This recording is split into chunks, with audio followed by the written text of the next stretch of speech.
Здравствуйте! Вы смотрите передачу «Беседы у камина». И мы продолжаем общаться с настоятелем Староладожского Никольского мужского монастыря игуменом Филаретом. Отец Филарет, приветствую вас. Александр, здравствуйте. Как обычно, рад вас видеть. Спасибо вам за приглашение. Недавно житель Петербурга передал вам уникальную бронзовую табличку, которая свидетельствует о том, что когда-то Староладожский Никольский мужской монастырь имел собственное подворье в Петербурге. Оно находилось в районе Московского проспекта. Для монастыря, который прошел многовековой путь страданий и разорений, вот эта табличка – это просто архиважное событие. Вот, отец Филарет, поделитесь, пожалуйста, этим событием. На меня вышли люди, у которых был знакомый и есть знакомый, совершенно удивительной доброты человек, который хранил уникальную реликвию 70 лет в своем доме. А все началось с того, что где-то в 50-е годы его уже знакомый, бывший строитель, рассказал одну историю. Московский проспект 48. Это здание, подворье нашего монастыря, оно до сих пор сохранено. Но на входе была построена такая очень торжественная, красивая часовня. Перед входом украшало это здание, трехэтажное здание. Это 1882 год. Табличка была закладная. Когда в советское время все приводили в соответствие, то было принято решение вот эту часовню на входе, Московский проспект 48, ее было приказано снести, чтобы дом соответствовал светской архитектуре Московского проспекта. И вот эти строители, которые практически уже дошли до фундамента, они в фундаменте обнаружили небольшую совершенно табличку, на которой был написан год закладки здания. Там есть наименование нашего монастыря, при каком строителе, кто архитектор. Мы, когда эту табличку получили и отдали специалистам, то специалисты пришли просто в восторг, потому что архитектор, который строил подворье монастыря, он в Санкт-Петербурге построил несколько зданий, и эта табличка считается уникальной, единственной в своем роде, где упоминается фамилия известного архитектора. А эту табличку сегодня можно увидеть в нашем монастырском музее. Поэтому событие для меня и для монастыря уникальное, потому что мы по таким крошкам собираем историю нашей обители. Потому что, к сожалению, в годы лихолетий практически все было уничтожено, все было разграблено, все попало туда, где мы сейчас даже не знаем, где и ризница нашего монастыря находится, да, в 20-30-е годы все было уничтожено. Поэтому, обретя эту реликвию, на самом деле уникальную реликвию, мы благодарим Господу Бога, благодарим добрых людей, которые просто так вернули нам уникальную вот эту вещь. И вы знаете, с надеждой все-таки хотим, чтобы историческая справедливость восторжествовала. Ведь сейчас есть закон, который предполагает возврат церкви, всех строений, культовых зданий, зданий воскресных школ.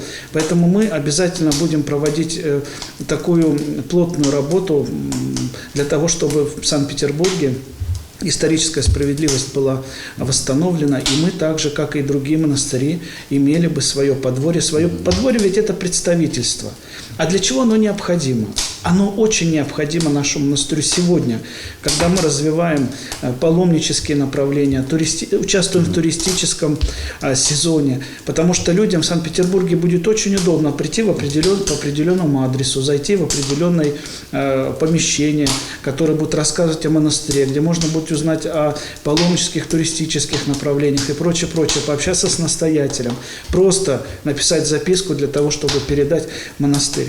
Мы очень хотим, чтобы в Петербурге мы также были представлены. Работаем над этим. Дай Бог, чтобы все получалось. Это было бы здорово. Ну и раз уж мы заговорили о паломниках, о туристах, предлагаю обсудить еще одну важную тему. Тоже событие случилось совсем недавно. Экскурсоводы и сотрудники паломнических служб двух монастырей Старой Ладоги недавно получили диплом о профессиональной переподготовке. И теперь Староладожский Никольский мужской монастырь и Свято-Успенский девичий монастырь имеют в своем штате дипломированных специалистов, экскурсоводов. Отец Филарет, вот расскажите, как это событие теперь отразится на дальнейшей жизни, на развитии Старой Ладоги и обителей? Вообще, я считаю, что мы должны идти в ногу со временем. Тем более, что принимаемые законы, обстоятельства жизни диктуют часто свои условия. Вот так же и здесь. Вы знаете, что меняется законодательство в сфере ведения экскурсионной деятельности.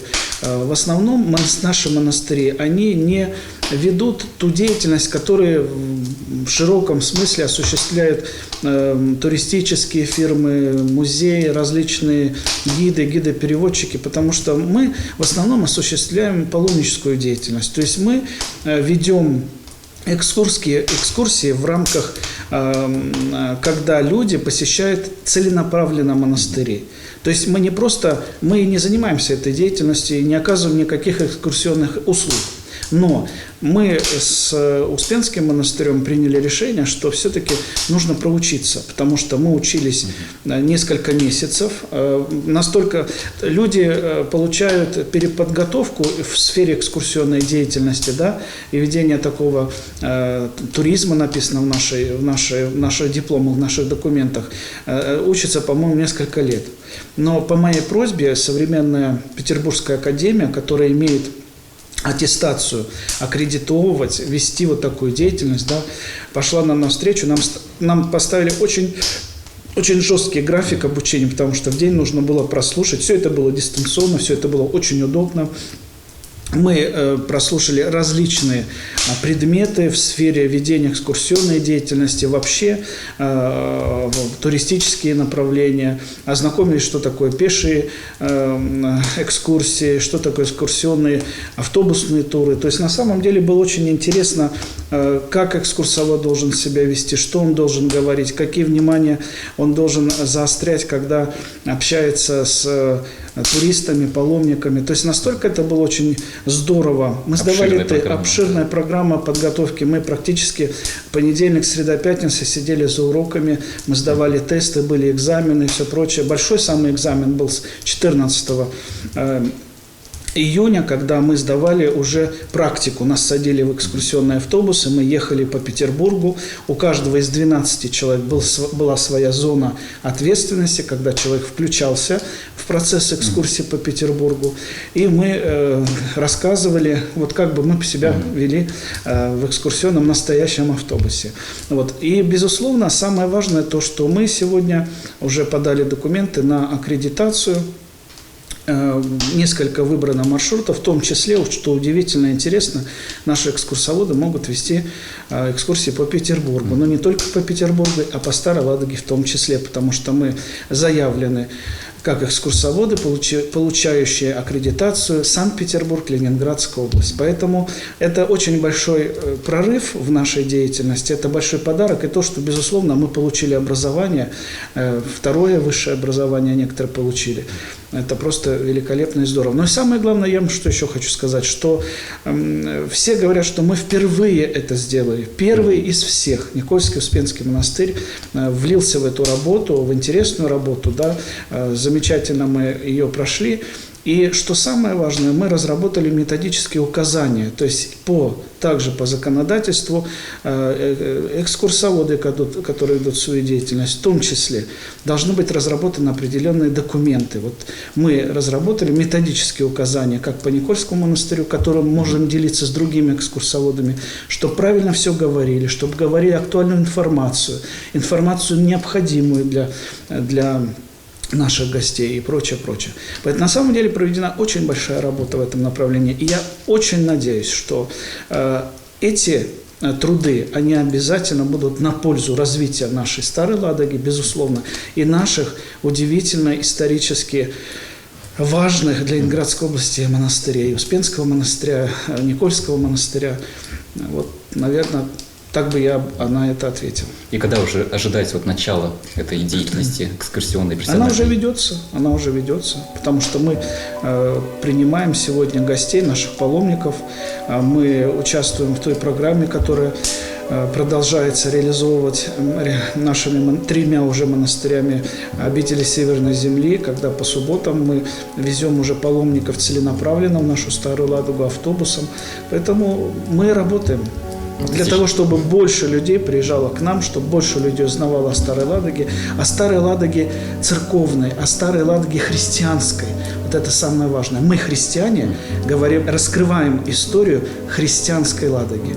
Это замечательно. Вот сейчас у стен монастыря, смотрю, теплоход стоит экскурсионный, автобусы, очень много прихожан, гостей. Жизнь продолжается. 8 июля церковь чтит святых Петра и Февронии Муромских, покровителей семейного очага. В этот день в России отмечается праздник День семьи, любви и верности. Семейные ценности всегда были важны. И вот я сегодня отобрал вопросы наших зрителей, которых интересует эта тема. А я напомню, что благодаря широкой аудитории телеканала «Союз» вопросы нам присылают со всех уголков страны. Мы с девушкой живем гражданским браком. У нас есть маленький ребенок. Не хотим оформлять отношения в ЗАГСе, но хотим венчаться в церкви.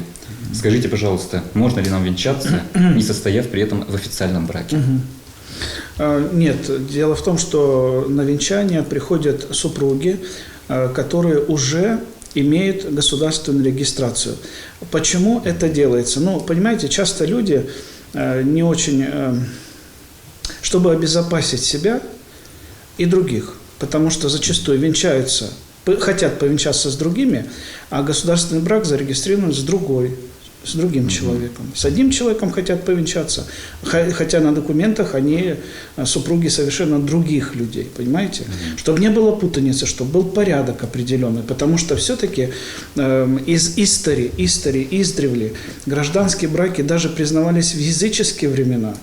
И когда христиане приходили в общину и брали благословение у епископа, то, безусловно, всегда спрашивалось и считалось хорошим, когда в государственных тогда органах были зарегистрированы отношения людей. Понимаете, регистрация брака – это ответственность друг перед другом, потому что гражданский брак – это ни о чем. Люди не отвечают друг за друга. Это просто сожители. Ни в каких, да. Это раньше это называлось позорным словом сожительство. Понимаете, сейчас пытаются украсить то, что, с чем боролись, наверное, наши родители, потому что в любом случае должен быть порядок. И должно быть понимание, что мы ответственны друг за друга. И никакой формальности не существует. Что это за формальность, там какая-то печать и все прочее. Безусловно, я монах, и могу ли я рассуждать на такие вопросы, сразу скажут. Я хочу сказать да, почему? Потому что, во-первых, моя священническая практика связана с тем, что часто люди приходят, задают подобные вопросы. Более того, я родился у любящих родителей. Мои родители прожили несколько десятков лет вместе семейной жизни. И я видел, что значит любить друг друга, понимаете? Хотя на этом пути, конечно, много бывает испытаний, искушений. Отвечая на вопрос, нет, венчать не будут, обязательно необходима регистрация государственных органов. А вот по поводу развода, говорят, вот, можно развести в ЗАГСе, а в церкви при этом люди не получают вот развод именно церковный. Можно ли им после этого венчаться снова? Если вы знаете, это же тоже вопросы канонического права. И в епархиальных управлениях есть человек, который занимается вот этими бракоразводными всеми делами. Поэтому если в отношениях есть определенные препятствия, измена, или какие-то изъяны, нравственные изъяны, то элементарно пишется письмо в епархиальное управление с перечислением, почему просят расторгнуть церковный брак. Это все расторгается. Поэтому в этом плане каноническое право, оно в церкви работает, и препятствий никаких нет. А можно ли потом будет повторно венчаться уже? Венчаться можно будет повторно и даже третий раз в ограниченных случаях через благословение правящего архиерея. То есть люди должны написать прошение. А больше 3 нельзя, не венчают. И есть, конечно, ограничения и возрастные ограничения, потому что в основном брак – это для чего церковное благословение преподается? На воспитание, рождение детей. Поэтому всему свой возраст и всему свое время. Хотелось бы узнать, почему, если муж и жена единственные мужчина и женщина, которые могут наслаждаться друг другом с Божьего благословения, а значит это разрешено, то почему дарить жене возвышенное наслаждение мужчина боится греха, в то время как дарить их любовнице он греха не боится? Почему право власти для него выше любви, совести и милосердия? А потому что семейная жизнь – это рождение новых жизней. Это не получение удовольствия, удовлетворения. Это не похоть, которая проходит очень быстро. И мы, вы знаете, очень часто встречаемся с такими моментами, когда люди находятся друг с другом, но находятся не по любви, а находятся только ради того, чтобы удовлетворять свои вот эти вот желания. А ведь пройдет время, почему часто мы видим, что в этих отношениях есть измены и ложь, и доходит до самых крайностей. Поэтому мы знаем и заповедь Божию: не прелюбодействуй. Ведь эта заповедь, да, эта заповедь еще была установлена в древние времена, которая ограждает людей, наставляет их в целомудрии, быть в святости друг с другом и прочее, прочее. Поэтому здесь ответ однозначный, потому что цель брака и цель пребывания двух людей вместе – это рождение новых жизней. Это воспитание своих детей, это домашний очаг и прочее, прочее. То есть те возвышенные нравственные нормы, о которых зачастую люди забывают, к сожалению, в погоне за страстями, за удовлетворениями, за похотью. Вот это самое страшное. А ведь время сегодня мы в такое живем очень страшно, когда все доступно. Все доступно, да. Телевизор, интернет, газеты, это все поощряется. Это страшно, когда вот это время безнравственности, когда и на детей это оказывает влияние, и дети уже теряют и нравственность, и какой-то, да, вот. Уже не отличают, что такое хорошо. Поэтому, знаете, да, вот самое страшное нашего времени, это когда вот эти смываются грани, что такое хорошо, что такое плохо, да. Но ведь самое еще страшнее, то, что это потом все бьет по человеку. Несчастье, уныние, одиночество, бессмыслие жизни, самоубийство. Все. То есть то, что разрушает человека изнутри. Потому что все, о чем, почему грех, да, почему это так очень тонко и рядом. Потому что грех разрушает человека. Пропадает этот стержень, которого... Поэтому самое главное, чтобы люди, которые семейные, которые получили благословение церкви, понимали, что их пребывание вместе – это семья, это их очаг, это то, что другим не отдашь и не растратишь на других. Вот приятно смотреть, когда вот у нас в ЗАГСе есть такая добрая традиция, когда чествуют золотых и бриллиантовых юбиляров. Приглашают, их снова чествуют, звучит свадебный марш. Вот на таких людей приятно смотреть, которые всю жизнь вместе. Ну, и еще хочется сказать, когда таких людей встречаешь, что думаете, что все было гладко и все было спокойно и хорошо. Безусловно, эти люди пережили и потери, и неудачи, и ссоры. Но вот любовь друг к другу, она все восстанавливает. В исламе разрешается иметь несколько жен, если мужчина может их обеспечить. Скажите, почему у нас запрещено многоженство? Почему христианство это не разрешает?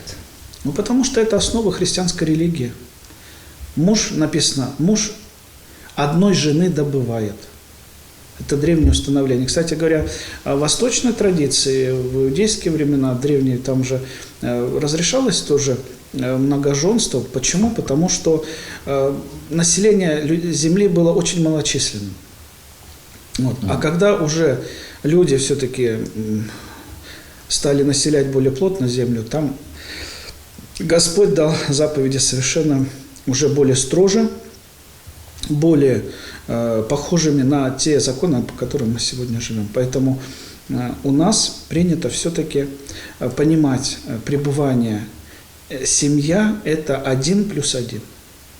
То есть нет 1 плюс 3. Да, поэтому так вот. То есть это идет еще с древних времен, вот те традиции. Да. В нашей семье случилась беда. Моему сыну сейчас 18 лет.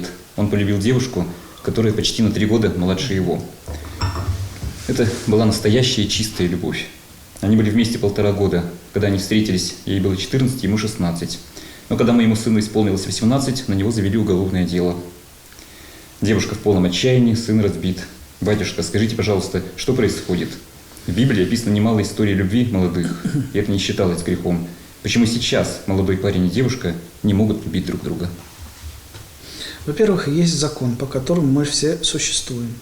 Есть закон государственный, есть закон духовный. Вот здесь несколько вопросов возникает. Родители, куда смотрели родители? И как они воспитывали своих даже вот таких уже подростков, детей? Ставили ли границы общения этих людей, молодых людей? Это первое. А второй вопрос к родителям, вы где были, да? А второе понимание, безусловно, существуют законы государственные, которые определяют и возраст вступления в совершенно взрослую жизнь.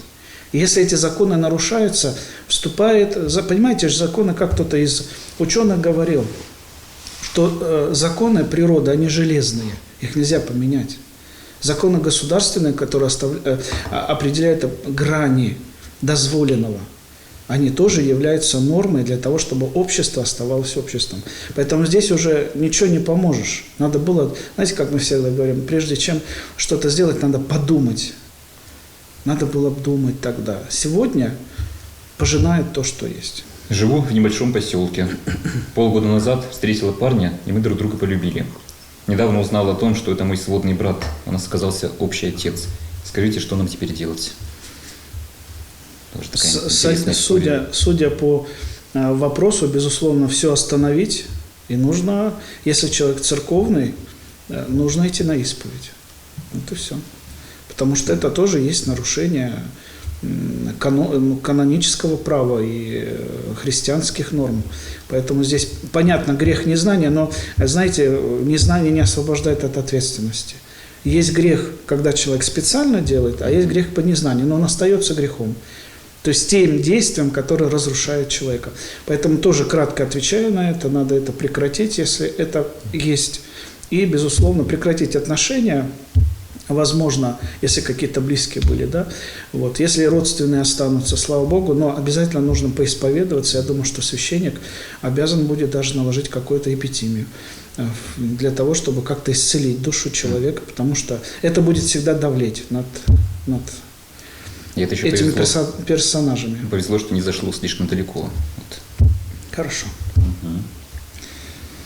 Мне 32 года. Все мои подруги уже вышли замуж, а я до сих пор одна. Бабушка мне сказала, что на мне венец безбрачия. Скажите, пожалуйста, можно ли в церкви снять венец безбрачия? Да не существует никаких венцов. Брачие, безбрачие – это все выдумки совершенно неграмотных людей. Вот. А чтобы найти свою половинку, безусловно, нужно соответствовать своей половинке, понимаете? Потому что Господь дает человеку только того, кого вы заслуживаете. Вот. Поэтому люди что делают, верующие, если пока что-то не дается, они набираются терпения и молятся Господу Богу. Поэтому приходим в день святых благоверных князей Петра и Февронии, приходим к ним в храм в этот день, поэтому молимся. Я хочу сказать, что в нашем монастыре даже есть частица мощей благоверных князей, которую мы обязательно выставим на богослужение и пригласим всех желающих прийти в этот день возле вот этой великой святыни, потому что для нас всегда останки святых – это тоже очень драгоценная вещь. Вот и в нашем монастыре, слава Богу, есть частичка мощей благоверных князей Петра и Февронии. Поэтому мы приглашаем, чтобы в этот день вы, придя, возжигая свечи, вы помолились о своей жизни, о будущей жизни, может быть, о будущих детях. Поэтому, безусловно, всех приглашаем и просим обязательно в этот день помолиться Петру и Февронии. Обращается женщина. Она пишет, что мой муж пьет. Я обращалась к священнику. Он сказал, что это ее крест, нужно его нести. Вот она спрашивает совета. Как ей быть? Вот есть такая практика у нас в восточном православии, нет, в западном, по-моему, да, что и есть такие слова: и в горести, и в радости быть вместе. Вы понимаете, ведь несовершенство характеров, не сошлись характерами, или еще какие-то есть вещи, это не повод бросать друг друга. Потому что и в радостях, и скорбях люди, если любят друг друга, они должны находиться вместе. Что касается недуга пьянства, то вы должны прекрасно понимать, что пьянство – это болезнь. Справедливо ли человека в болезни бросать? Вопрос. Справедливо ли? Первое. Второе. Если хочет человек помочь себе, то вы должны помочь ему. Нельзя бросать, и действительно в этом плане пьянство вашего супруга расценивается как все-таки как крест, который нужно нести до конца. Вот. А третье, есть очень простое решение, о котором, возможно, вы потом пожалеете. Ведь крест можно сбросить с себя и сказать: а мне будет так легче жить. То есть вот как бы три направления, три взгляда на эту ситуацию, которые человек должен сам решить. Никакой священник за вас решение принимать не будет, потому что это ваша личная жизнь. В вашу личную жизнь не имеет влезать никто, потому что это дело двух людей, супруга и супруги. Да?